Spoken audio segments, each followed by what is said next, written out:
ताजमहल एक ऐसा मकबरा जिसे बनने में 22 साल लगे, लेकिन उन 22 साल के पीछे थे कई गहरे राज। आखिर क्यों बनाया गया था इसे, और जब इसे बनाया गया तो ऐसा बना दिया कि दुनिया में कोई इसके जैसा नहीं बन पाया। क्या वाकई उन 20,000 मजदूरों के हाथ काट दिए थे जिन्होंने इसे 22 साल दिन रात मेहनत करके बनाया था, या फिर कहानी कुछ और थी? क्योंकि 20,000 मजदूरों के साथ खड़ी थी एक और सेना जिसके बिना ये काम संभव नहीं था। 1654 में ये बनकर तैयार हुआ। उस समय किसी तरह का कोई चूना या सीमेंट या कोई कंक्रीट मिक्सचर नहीं था। और एक सबसे बड़ा राज, क्या वाकई इसके नीचे बने तहखानों में कोई मंदिर है? क्योंकि एक शख्स ने इस ताजमहल के नीचे जाकर वो सब दिखा दिया। तो कहानी की शुरुआत होती है जहांगीर और उनकी पत्नी मानवती, जो जोधपुर की राजकुमारी थी, के बेटे खुर्रम से। खुर्रम सबसे छोटे बेटे हुआ करते थे जहांगीर के, तो उन्हें सबसे ज्यादा प्यार किया जाता था। उनके 15वें जन्मदिन पर एक शानदार पार्टी रखी गई आगरा के किले में, जहां पर अक्सर हर जन्मदिन की तरह इस बार भी उनको सोने, चांदी और हीरे और जितने भी जवाहरात से उनके वजन से तोल दिया जाता था, और ये सारी संपदा उनको दे दी जाती थी। लेकिन एक और चीज की शुरुआत होने वाली थी यहाँ से, जहां से सारा इतिहास बदलने वाला था। उस समय उनकी उम्र 15 साल थी। तब उनका रिश्ता 14 साल की अर्जुमंद बानो बेगम से कर दिया गया, जो नूरजहां बेगम की भतीजी थी, यानी उनके भाई की बेटी। जब अर्जुमंद बानो 19 साल की हो गई, तब उनका विवाह खुर्रम से कर दिया गया। अर्जुमंद बानो बेगम के पिता फारसी थे, और शादी होने के बाद उनको उपाधि दे दी गई मुमताज महल की, जिसका मतलब होता है कि महल का सबसे कीमती आभूषण। खुर्रम खान का नाम बाद में शाहजहां पड़ गया, और उनको ये नाम दिया था जहांगीर ने, क्योंकि उन्होंने बहुत सारे युद्ध लड़े और उनमें विजय प्राप्त करी। शाहजहां का मतलब था दुनिया का बादशाह। वैसे तो शाहजहां की 6 बीवियां थी, लेकिन सबसे ज्यादा वो मुमताज को चाहते थे, जो उनकी एक सलाहकार भी बन गई थी। शाहजहां के पिता की मृत्यु 1621 में हो गई। तब उसके 7 साल बाद 1628 में उन्हें बादशाह बनाया गया। बादशाह बने अभी कुछ समय हुआ था कि उन्हें एक युद्ध को लड़ने के लिए जाना पड़ा। इस युद्ध को तकरीबन 2 साल तक लड़ा गया और जीत हासिल की। वो इस युद्ध का जश्न मनाते, लेकिन एक बेहद दुखद समाचार उनका इंतजार कर रहा था, जिससे उनकी जिंदगी बदल गई। उन्हें पता चला कि उनकी पत्नी मुमताज अपनी 14वीं संतान घोरा बेगम को जन्म देते समय बुरहानपुर में निधन हो गया है। इस बात को सुनकर शाहजहां गम में पागल हो गए। 8 दिनों तक उन्होंने कुछ खाया पिया नहीं और अपने आप को अंधेरे में कैद कर लिया। लेकिन उनको मुमताज की आखिरी इच्छा याद थी कि उनके लिए ऐसा मकबरा बनाया जाए जो दुनिया में कहीं और नहीं। तब शाहजहां ने निश्चय किया कि वो अपनी सारी संपत्ति लगा देंगे उनके लिए ऐसे मकबरे को बनाने में। तब काम शुरू होता है ताजमहल का, क्योंकि ताजमहल को यमुना नदी के किनारे बनाया जाना था आगरा में। तो ये बेहद कठिन काम था उस समय, क्योंकि अगर नींव खोदी जाती और अगर कहीं पानी का बहाव उस साइड आ गया तो कैसे बनाया जाएगा। तब इसके आर्किटेक्चर जिन्होंने एक प्लान तैयार किया, उन्होंने मजदूरों की सहायता से इसका आसार तैयार करने के लिए कुएं खोदना शुरू किया यमुना नदी के किनारे। और वो कुएं को तब तक खोदते रहते जब तक सख्त सरफेस न आ जाती। जैसे ही सख्त सरफेस आती, उसको पत्थरों से भर दिया जाता था। ऐसे असंख्य कुएं खोदे गए और उनके ऊपर फिर बनाए गए पिलर, और जिन खंभों के ऊपर बनाया गया ये ढांचा। अब ये ढांचा इतना मजबूत बन चुका था कि आने वाले कई वर्षों तक ये नहीं गिराया जा सकता था। सतह तैयार होने के बाद अब बारी आती है डिज़ाइन की, कि अब कैसा डिज़ाइन किया जाए कि दुनिया में कहीं और ऐसा ना बने। तब इस डिज़ाइन को 3 मकबरों को ध्यान में रखकर बनाया गया।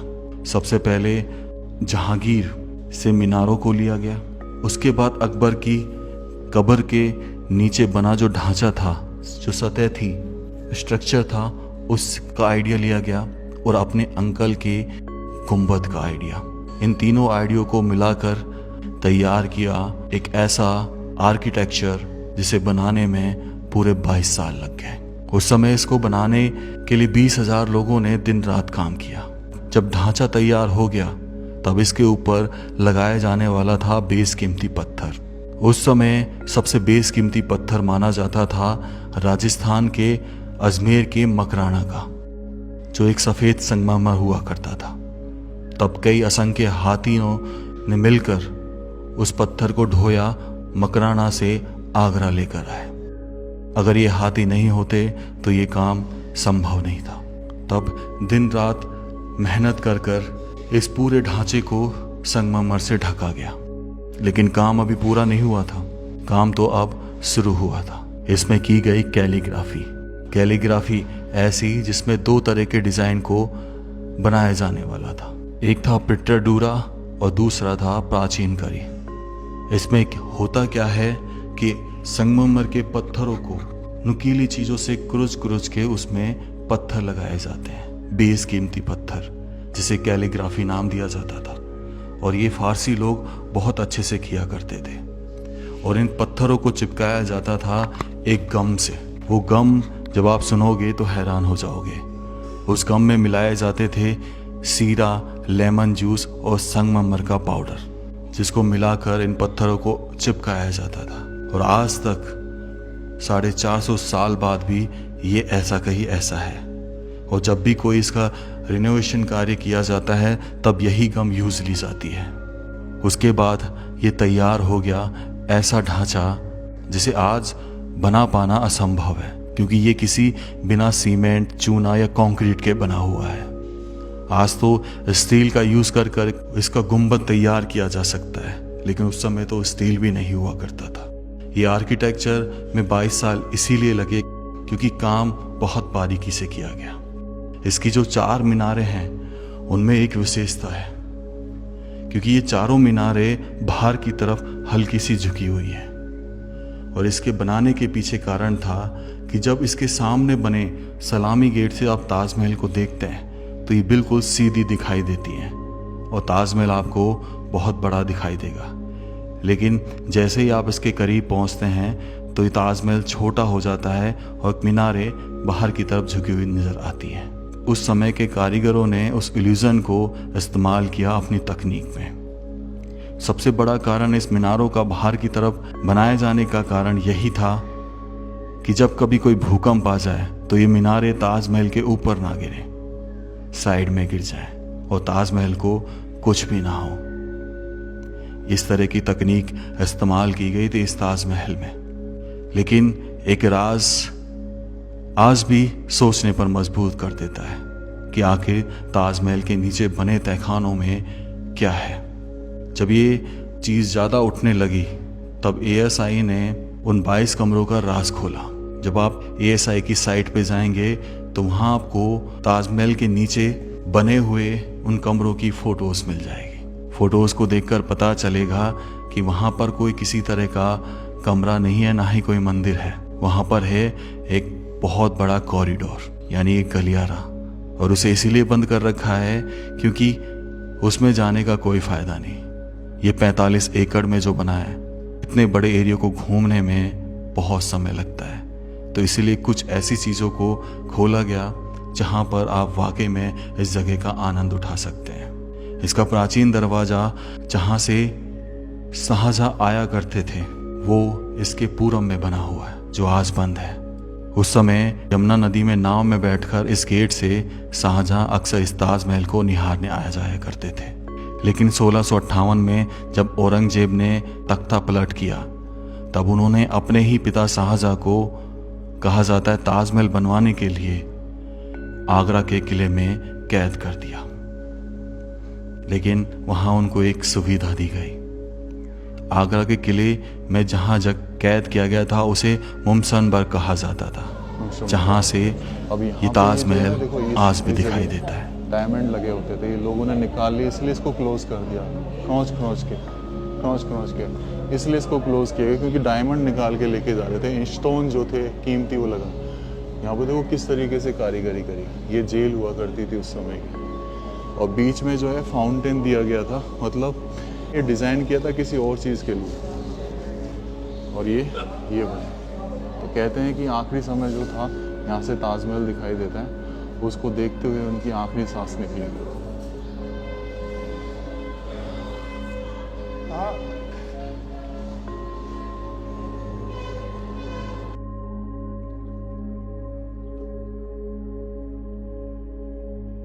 सोलह 1666 में शाहजहां ने इस संसार को अलविदा कह दिया और उनकी कब्र भी मुमताज महल के बगल में बनाई गई। एक अमर प्रेम कहानी आज इन कब्र में है। एक कहानी अक्सर हम बचपन से सुनते आए हैं ताजमहल के बारे में, कि ताजमहल को बनाने वाले जितने भी कारीगर थे 20,000, उन सब के हाथ काट दिए गए थे ताकि फिर वो इतिहास में ऐसा दूसरा ताजमहल ना बना सकें। लेकिन कैसे काटे होंगे हाथ? 20,000 कारीगर थे। अगर एक दिन में भी 100 कारीगरों के हाथ काटे जाते तो एक महीने में 3,000, यानी सालों तक कारीगरों के हाथ ही कटते रहे। और क्या लगता होगा आपको, क्या उन्होंने स्ट्रगल नहीं किया होगा इस चीज़ के लिए?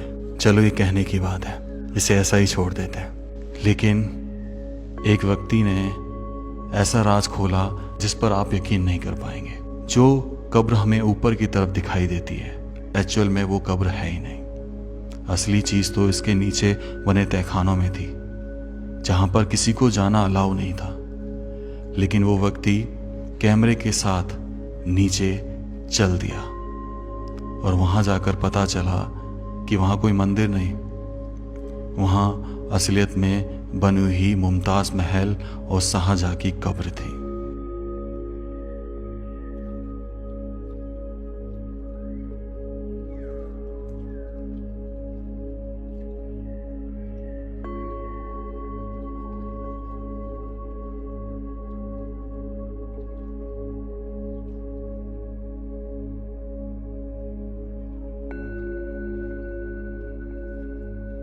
कैसा लगा आपको ये वीडियो, जरूर बताइएगा।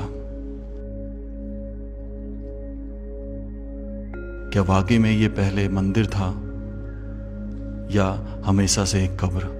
अपने कमेंट जरूर रखिएगा। राम राम सा सभी को। खम्बा गणिसा राजस्थान, मेरा देश मेरा भारत।